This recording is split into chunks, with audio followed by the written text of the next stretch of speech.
Hello everyone, welcome to RK tutorial. So guys, Ugadi సందర్భంగా మన ఛానల్లో ఉన్న సబ్స్క్రైబర్స్ అందరికీ కూడా బిగ్ అనౌన్స్మెంట్ అండి. మరి 2000 రూపాయలు ఉన్నటువంటి కోర్స్ని కేవలము 500 రూపాయలకే 2 ఇయర్స్ వ్యాలిడిటీతో అందచేయడం జరుగుతుందండి. ఎన్ని సంవత్సరాలండి? 2 ఇయర్స్ వ్యాలిడిటీస్తో. మరి ఇంత తక్కువ కాస్ట్ ఉంటుంది కదా కోర్సులో, మరి బాగుండవా అని చెప్పేసి డౌట్ రావచ్చు మీకు. సో గైస్, అందుకే ముందు డెమో చూసే అవకాశాన్ని మీకు కల్పిస్తున్నానండి. ముందు డెమో చూడండి, మీకు నచ్చితేనే తీసుకోండి ఫ్రెండ్స్. ఆల్మోస్ట్ హైదరాబాద్లోనే టాప్ ఫ్యాకల్టీ, 20 సంవత్సరాల అనుభవం కలిగినటువంటి ఫ్యాకల్టీ అండి. ఈచ్ సబ్జెక్ట్కి 20 సంవత్సరాల అనుభవం కలిగిన ఫ్యాకల్టీ చేత క్లాసెస్ చెప్పించామండి. ఎక్సలెంట్గా ఉంటాయి. ఓకేనా? ఒకసారి మీరు డెమో చూసి తప్పకుండా ప్రతి ఒక్కరు కోర్సుని ఈ ఆఫర్ను ఉపయోగించుకోండి, ఉగాది ఆఫర్ని. ఓకేనా? 1000కి పైగా క్లాసెస్ ఉంటాయండి. ఈచ్ అండ్ ఎవ్రీ టాపిక్ సంబంధించిన పీడిఎఫ్ ఉచితంగా అందజేస్తాం. టెస్ట్ సిరీస్ ఉచితంగా అందజేయడం అయితే జరుగుతుంది. కాబట్టి ఇది సరైన అవకాశం అండి. సో ఎవరైతే సీరియస్ ఆస్పిరెంట్ గ్రూప్ 2 అవకాశం కోసం చూస్తున్నారో తప్పకుండా తీసుకోండి. నాట్ ఓన్లీ గ్రూప్ 2 అండి, అన్ని కోర్సుల పైన ఆఫర్ ఉన్నాయి. డిఎస్సి పైన కావచ్చు, ఎస్ఐ కానిస్టేబుల్ పైన కావచ్చు, ఇతర కోర్సుల పైన కూడా ఆఫర్స్ ఉన్నాయి. ఒకసారి డెమో చూసి తీసుకోండి. App link in video description. ఓకేనా? All the best. Thank you. Hello everyone, welcome to our channel RK tutorial.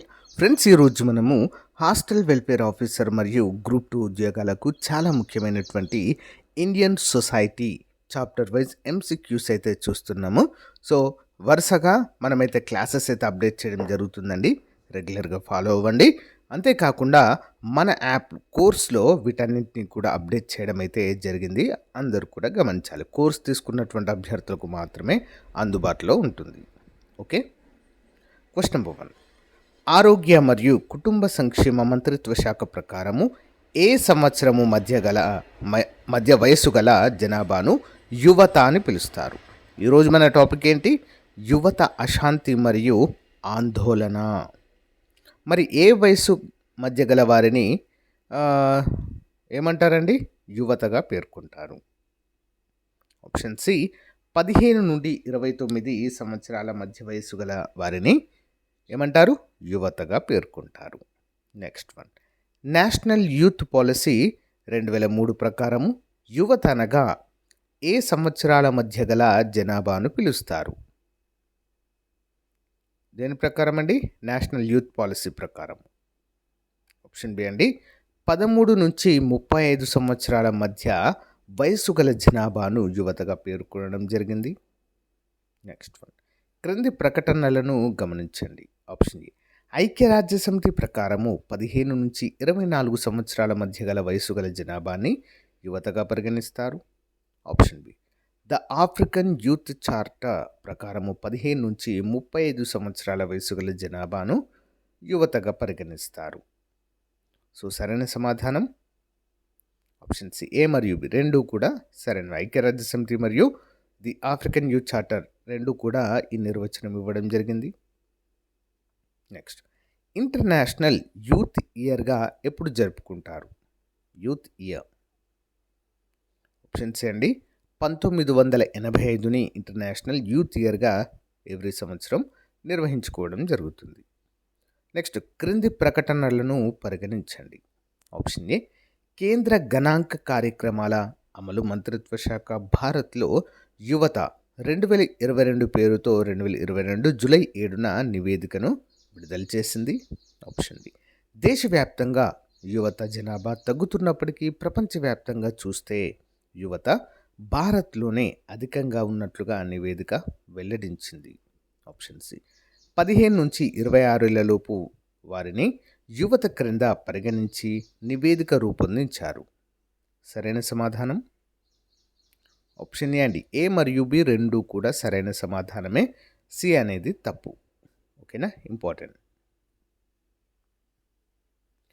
2001 గణాంకాల ప్రకారము దేశ సగటు యువత రేటుతో పోల్చితే క్రింది ఏ రాష్ట్రాలలో ఎక్కువగా ఉంది? ఆన్సర్ ఆప్షన్ 3 అండి. ఏ, బి, డి సరైనవి. A Andhra Pradesh, B Jammu Kashmir, D Himachal Pradesh. Jammu Kashmir present రాష్ట్ర జాబితాలో లేదు కాబట్టి కేంద్రపాలిత ప్రాంతం. ఓకే. నెక్స్ట్ వన్, క్రింది వాక్యాలను పరిశీలించండి. దేశంలో బాల్య వివాహాలు 2005 నుంచి 6 ఆర్థిక సంవత్సరంలో 11.9% మంది 15 ఏళ్ల వయసులోనే పెళ్లి చేసుకోగా, మరి 2019-21 ఆర్థిక సంవత్సరంలో వీరి శాతం 1.7%కి తగ్గింది. నెక్స్ట్ ఆప్షన్ బి, 15 నుంచి 49 ఏళ్ల కేరళ మహిళల్లో 43% మంది, పురుషుల్లో 39% మంది పోషకాహార సమస్యతో బాధపడుతున్నారు. ఆన్సర్ ఆప్షన్స్ 2 కూడా సరైనవండి. ఏ మరియు బి 2 సరైన సమాధానాలే. నెక్స్ట్, క్రింది ప్రకటనలను పరిగణించండి. 2021 సంవత్సరం నాటికి ఆంధ్రప్రదేశ్లో 1.32 కోట్ల మంది యువత ఉండగా 2036 నాటికి 1.05 కోట్లకు తగ్గనున్నట్లుగా అంచనా వేయబడింది. ఆప్షన్ బి, 2021 నాటికి 60 సంవత్సరాలు దాటిన వృద్ధులు 12.3% ఉండగా 2036 నాటికి 19%కి పెరగవచ్చని పేర్కొన్నారు. ఆన్సర్ ఆప్షన్ సి, ఏ మరియు బి 2 కూడా సరైనవే. నెక్స్ట్ వన్, క్రింది వాక్యాలలో సరికానిది గుర్తించండి. దేశంలో ప్రస్తుత జనాభాలో యువత 27.3% కలరు. దేశంలో యువత 2036 నాటికి 21.67%కి తగ్గనున్నది. దేశంలో ప్రస్తుత వృద్ధుల శాతము 10.1%. ఆప్షన్ డి, 2036 నాటికి దేశంలో వృద్ధుల శాతము 15%కి పెరగనున్నారు. ఆన్సర్ ఆప్షన్ బి అండి. సో దేశంలో యువత 2036 నాటికి 21.6%కి తగ్గనున్నారు అనేది తప్పు. రిమైనింగ్ అన్నీ కూడా సరైనవే. నెక్స్ట్, 2021 నాటికి దేశంలో 14 సంవత్సరాల లోపు జనాభా ఎంత శాతం కలరు? ఆప్షన్ డి, 25.7% కలరు. నెక్స్ట్, క్రింది ప్రకటనలను పరిగణించండి.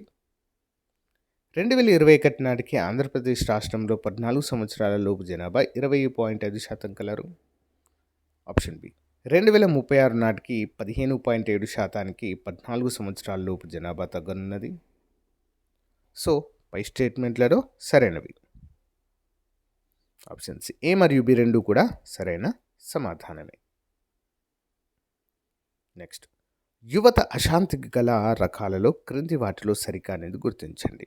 సరికానిది: రాజకీయ కార్యకలాపాలు మరియు ఉద్యమాలు, విద్యా సంబంధిత అంశాలపై విద్యార్థుల ఆందోళన, ఆర్థిక సంబంధమైన ఆందోళన, విద్యార్థుల ఆకస్మిక ఆందోళన. ఆప్షన్ సి అండి, ఆర్థిక సంబంధమైన ఆందోళన అనేది యువత అశాంతికి గల కారణము కానిది. ఓకే, రాజకీయ కార్యకలాపాలు మరియు ఉద్యమాలు, విద్యా సంబంధిత అంశాలపై విద్యార్థుల ఆందోళన, ఓకే, విద్యార్థుల ఆకస్మిక ఆందోళనలు కూడా యువత అశాంతి క్రిందకి వస్తాయి. నెక్స్ట్ వన్, జాతీయ మైనారిటీ హక్కుల దినోత్సవంగా ప్రతి ఏటా ఎప్పుడు జరుపుకుంటారు? Option 4, December 18. క్రింది ప్రకటనలను పరిశీలించండి. మైనారిటీల హక్కుల కోసం యుఎన్ఓ 1992లో జాతీయపరమైన, మతపరమైన, భాషాపరమైన హక్కుల ప్రకటన చేయడం జరిగింది.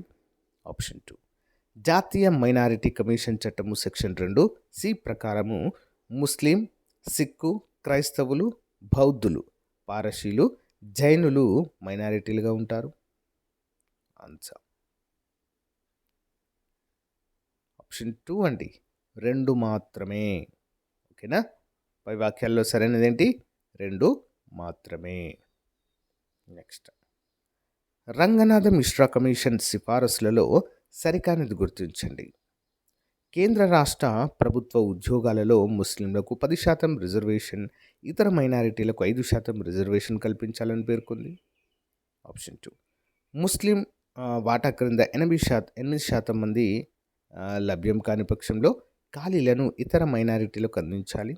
ఆప్షన్ 3, అన్ని మతాలలో దళితులకు ఎస్సీ హోదా కల్పించాలి. ఎస్సీ హోదాను మతంతో ముడిపెట్టకూడదు. ఆప్షన్ 2 అండి, ముస్లిం వాటా క్రింద 8% మంది లభ్యం కానిచో వేరే వారికి ఇవ్వాలి అనేది తప్పు. ఓకేనా, వారికి అవి ఉన్నటువంటి ఖాళీలను వారికే ఇవ్వాలి. నెక్స్ట్, రంగనాథ మిశ్రా కమిషన్ ఏ సంవత్సరంలో ప్రారంభించబడింది? Ranganath Mishra commission option A అండి 2004. నెక్స్ట్, క్రింది వాక్యాలలో పరిశీలించండి. కేంద్ర ప్రభుత్వం మార్చి 9, 2005లో రాజేంద్ర సింగ్ సచార్ కమిటీ ఏర్పాటు చేసింది. Option 2, Rajendra Singh Sachar committee November 17, 2006లో రిపోర్ట్ సమర్పించింది. ఆప్షన్ 3, రాజేంద్ర సింగ్ సచార్ కమిటీ సిఫారసులను మే 17, 2009 కేంద్రం ఆమోదించింది. పై వాక్యాల్లో సరైనదేంటి? ఆప్షన్ ఏ 1 మరియు 2 సరైనవి, 3 తప్పు. నెక్స్ట్, రాజేంద్ర సింగ్ సచార్ కమిటీ సిఫారసులకు చెందనిది గుర్తించండి. ఆప్షన్ ఏ మతపరమైన మైనారిటీల సమస్యల నివారణకు సమాన అవకాశాలు కల్పించాలి. ఆప్షన్ బి అజ్లాస్ తరగతిని ఎస్సీ జాబితాలో చేర్చాలి. ప్రాథమిక విద్యను ఉర్దూలో బోధించాలి. ఉపాధ్యాయులకు ముస్లిం సంస్కృతిపై అవగాహన కల్పించాలి. ఆప్షన్ బి అండి, అజ్లాస్ తరగతిని ఎస్సీ జాబితాలో చేర్చాలి అనేది సరైనది కాదు, మిగతావన్నీ సరైనవే. నెక్స్ట్, ప్రధానమంత్రి నూతన 15 సూత్రాల పథకము మరి ఏ సంవత్సరంలో ప్రకటించబడింది? 15 సూత్రాల పథకం ఆప్షన్ బి 2005లో. నెక్స్ట్, క్రింది వాక్యములను పరిశీలించండి. అఫ్జల్ అమానుల్లా కమిటీ 2015లో ఏర్పాటు చేయబడింది. నెక్స్ట్, ఆప్షన్ బి విద్యాపరంగా మైనారిటీల వెనుకబాటుతనాన్ని అధ్యయనం చేయడం కోసం కేంద్ర ప్రభుత్వము అఫ్జల్ అమానుల్లా కమిటీ ఏర్పాటు చేసింది.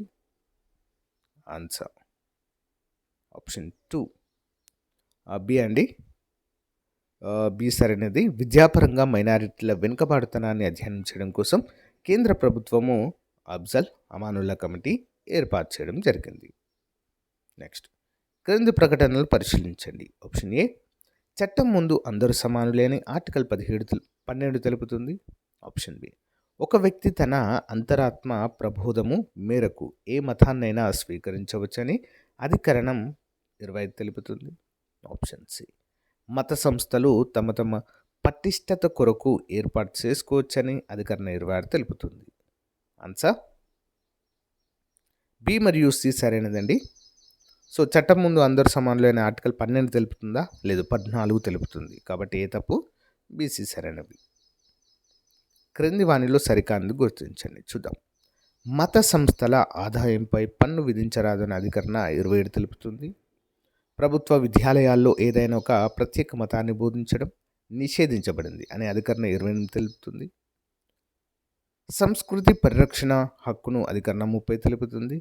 దేశంలో నివసించే పౌరులు ఒక విశిష్టమైన భాషను, సొంత లిపిని లేదా సొంత సంస్కృతిని కాపాడుకోవచ్చని అధికరణ 29 తెలుపుతుంది. ఆప్షన్ సి తప్పండి.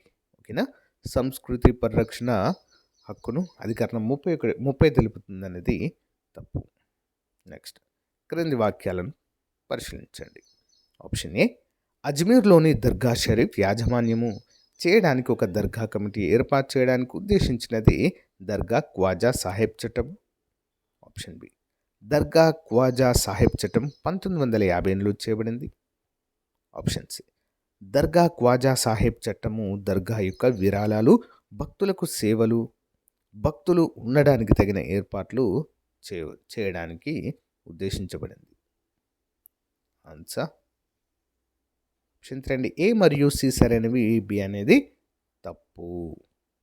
సో గైస్, ఇది ఈ రోజుకు సంబంధించిన మోస్ట్ ఇంపార్టెంట్ క్లాస్. రేపటి క్లాస్లో మళ్ళీ కలుద్దాం. ఓకే, బిగ్ అలర్ట్ అండి. ఏపీ గ్రూప్ 2కు సంబంధించినటువంటి కోర్స్ వాల్యూ అయితే పెరుగుతుంది రెండింటికి సంబంధించి. కాబట్టి సో మీకు నచ్చిన కోర్సు వెంటనే తీసుకోండి. Okay, all the best. Thank you.